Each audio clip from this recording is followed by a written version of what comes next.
It's funny how something as simple as grain and water, right, can be Mhm. transformed into something with so much complexity and nuance. I mean, really great whiskey.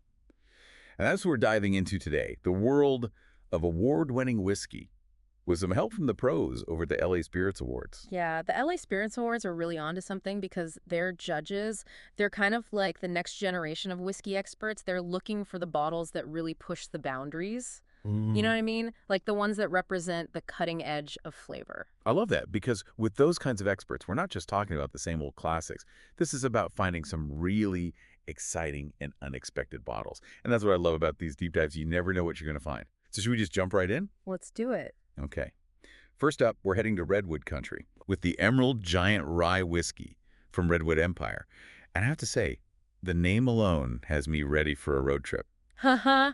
Right. What's the story with this one? It's not just the name that's captivating. The judges were blown away by how smooth it is. Imagine like the perfect balance of that rye spice, but then this sweetness that kind of sneaks up on you.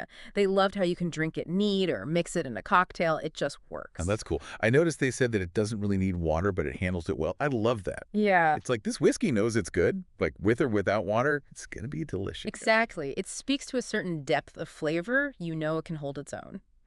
Speaking of bold flavors, want to go from the redwood forests to a fusion of, well, two whiskey worlds. Okay, I'm intrigued. Lay it on me. All right, so we have Legend Straight Bourbon. This one's a team up between two icons. Fred No, he's a seventh generation master distiller from the Jim Beam family, Wow. and Shinji Fukuyo, Suntory's chief blender. Talk about a meeting of the minds. Mhm. Just the thought of those two working together. Wow. So what did this dream team come up with? What did the judges think? They called it, get this, a journey for the palate. Hmm. It starts with these bright notes, like fresh apple, brown sugar, caramel, almost like a warm apple pie, you know? But Hmm. then it transitions and you start to get these deeper, richer flavors, like dark grapes, almost like a wine. Really? And then just when you think you've got it figured out, bam, the finish hits you with these amazing raisins and figs and these warm spices. Hold on, I got to catch up. Yeah. Okay, so Okay. apples, caramel, grapes, spices. It's like they bottled autumn in a glass or something. Mhm. This isn't just about whiskey anymore. It's like pushing the boundaries of what flavor can be. And that's what's so exciting right now. It's all about tradition meeting innovation. You get these time-honored methods combined with totally new ideas, global influences, and the results are amazing. It's funny how a sip of something can just take you to a different place in time. And speaking of history, let's talk about a story that's really deeply rooted in American whiskey, with not one but two award winners. No, really? Uncle Nearest, 1884 and 1856. These whiskeys are made to honor the legacy of Nathan Nearest Green. He was the first known African-American master distiller. Wow, I didn't know that. Yeah, it's an incredible story. So tell me about these whiskeys. What did the judges have to say? Well, they thought the 1884 was a perfect example of a classic Tennessee whiskey. Smooth, balanced, they got notes of apple honey and then this little hint of black pepper on the finish. And the 1856, that sounds like it might be a little bit more, The rebellious. yeah, a little more edge. Definitely. If the 84 is smooth and easygoing, the 56 is the one throwing back shots and telling stories. It's got this real robust flavor, complex. The judges got honey and caramel, but also some roasted nuts. And then it finishes with this, like, whoa, black pepper and oak. Intense. It's amazing how two whiskeys, both honoring the same legacy, can be so different. It really speaks to the range of what's possible in the whiskey world. For sure, like two sides of the same coin. Exactly. Mm. So we've talked about bold rye, we've talked about smooth Tennessee whiskey, even a bourbon that kind of blends east and west. I'm ready for something really different, something that pushes the boundaries even further. Tell me about Barrel Dovetail. Oh, you want to talk about pushing boundaries? Barrel Dovetail is like next level. Okay, so they take this amazing bourbon, right? But then they finish it in not one, not two, but three different kinds of barrels. Wait, three. Three. Rum barrels, port barrels, and Cabernet Sauvignon barrels. Okay, hold on. Wow, that's a lot.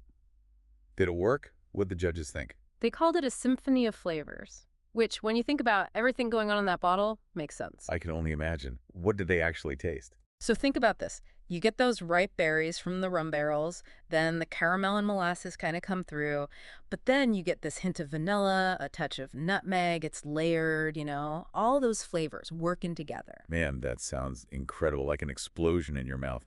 When I hear a description like that, I got to be honest, I think special occasion whiskey. Oh, absolutely. This is something you savor. Like, break it out for a big celebration or when you really want to impress your friends. It's an experience. It really does sound like it. Ye- And you know what's even cooler? We don't have to go on some crazy scavenger hunt to find these award-winning whiskeys. Oh, yeah.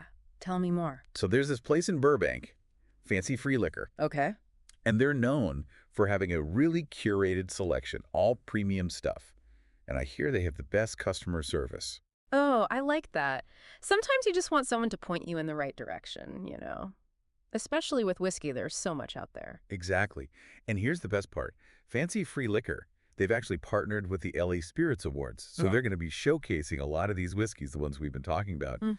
And get this, they're even planning on hosting tasting events. Oh, tasting events. Those are dangerous. In a good way. Uh-huh. It's the best way to really get what makes a whiskey special. You can taste it, learn about it, and you're there with other people who get it. Yeah. It's like a whiskey adventure, but you don't even have to leave Burbank. Yeah. And, even if you can't make it to an event, I think the biggest thing I've learned today is just to be open to trying new things. 100%. Don't be afraid to branch out. Yes. Step outside your comfort zone. You might find your new favorite whiskey. Exactly. I mean, think about it. We started talking about redwood forests, then we're hanging out with bourbon royalty and Japanese master blenders, and we even found a whiskey that's basically a three-course meal in a bottle. It's true. And that's just the tip of the iceberg. There's so much out there to discover. That's what I love about whiskey.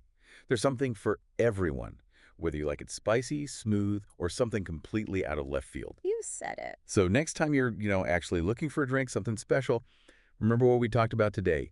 Be adventurous. Find your own whiskey journey. Cheers to that. Cheers.